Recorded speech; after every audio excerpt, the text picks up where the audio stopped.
Hi guys, today we are going to go through our vocab for section 3, which is the last section in this chapter. So we're getting ready for our our chapter test. You will not have an individual quiz on these terms. The next time you see them will be on the chapter test. So it's a little different than what we've done with the past two sections. So the first one is polar, and this is when a molecule has one side that is slightly positive and the other side is going to be slightly negative due to an uneven sharing of electrons.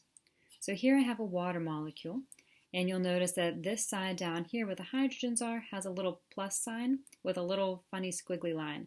That little squiggly line is telling you that there is a partial charge. It's not a full charge, it's just partially positive, while the oxygen is going to be slightly negative.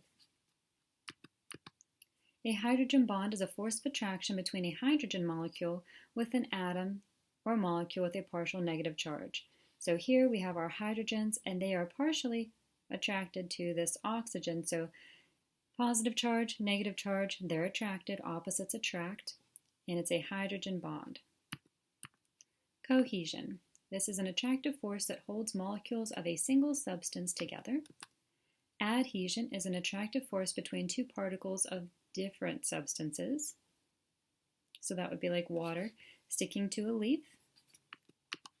Capillary action is the ability of a liquid to rise against gravity. So here I have a little experiment.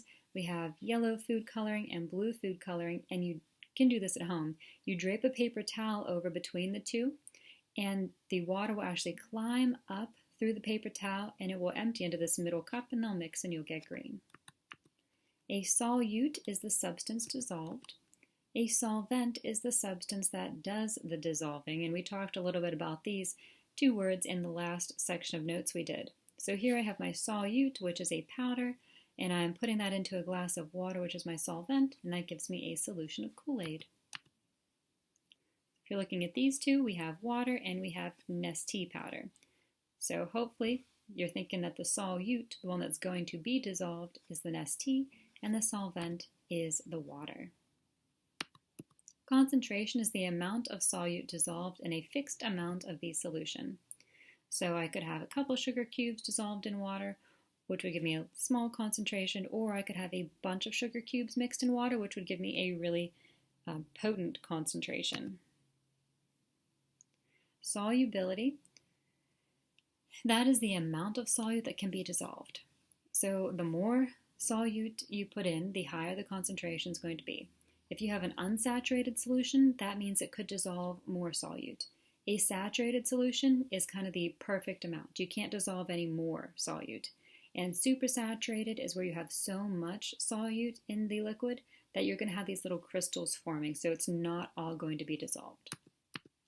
An acid is the number of hydronium ions greater than the number of hydroxide, pH lower than 7. And a base is the number of hydroxide ions greater than the number of hydronium ions, pH is greater than 7. And we've talked about the pH scale already. You know that your hydrochloric stomach acid is all the way down towards the bottom along with battery acid. And then at the opposite end you have your Drano, any type of cleaning solutions. Water, we're hoping, is at a perfect 7. And then I have that little review game that I have. And those will be posted online for you. I'm not going to go through it in the video. All right, guys, talk to you later.